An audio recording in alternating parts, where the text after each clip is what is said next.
إله إلا الله الله أكبر محمد رسول الله يا حبيب الله. مت سمجھیے کہ تجھے کوئی دیکھ نہیں رہا، تجھے دیکھ رہے ہیں.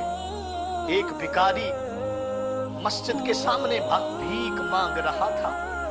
بھیک مانگتے ہوئے ایک ایسا نوجوان آیا، پینٹ اس نے ڈالی ہوئی، لمبا چوڑا اس کا قد تھا.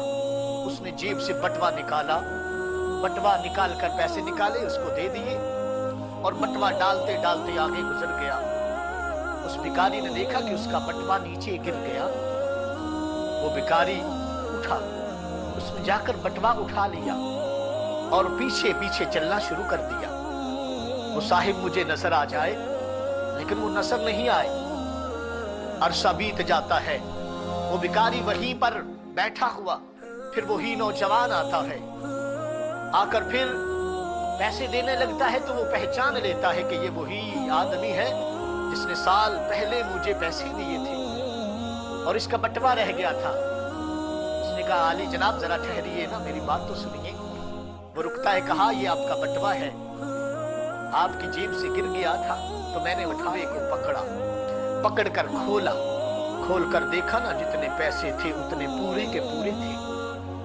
وہ ایک نظر بھکاری کی طرف دیکھتا ہے، ایک نظر بٹوے کی طرف دیکھتا ہے، کہتا ہے اس میں ڈالر ہے، اس میں اتنا پیسہ ہے، اگر یہ پیسہ تو لے لیتا تو امیر و کبیر ہو جاتا، تیرے پاس دولت آ جاتی. تو نے پیسہ نہیں لیا، تو نے 1 روپیہ بھی نہیں یوز کیا، کیا وجہ ہے؟ اس نے کہا کہ تیرا اور مذہب ہے، میرا مذہب اسلام ہے. کل قیامت کے دن جہاں تیرا نبی بھی ہوتا وہاں میرا رسول بھی آیا ہوتا، اور میرے رسول کو تیرے نبی کے سامنے شرمندگی اٹھانا پڑتی کہ آپ کے امتی نے میرے امتی کا بٹوا چرا لیا ہے. اس بھکاری نے اس وجہ سے بٹوے کو سنبھال کے رکھا کہ قیامت کے دن میرے رسول کو شرمندگی نہ اٹھانا پڑے، میرے نبی کو شرمندگی نہ اٹھانا پڑے. نوجوان مت سمجھ کہ تجھے کوئی دیکھ نہیں رہا، مت سمجھ کہ تجھے کوئی دیکھ نہیں رہا، ہر ایک تجھے دیکھ رہا ہے. اگر تو تاجر ہے تو پھر بھی تجھے لوگ دیکھ رہے ہیں. بھائی تو کیسا تاجر ہے؟ تو ایماندار تاجر ہے یا لوگوں کے ساتھ خیانت کرنے والا ہے؟ تو اگر دکاندار ہے تو کیسی دکانداری کر رہا ہے؟ اگر تو ایک درزی ہے تو کیسا کام کر رہا ہے؟ ہر حال میں لوگ تجھے دیکھ رہے ہیں.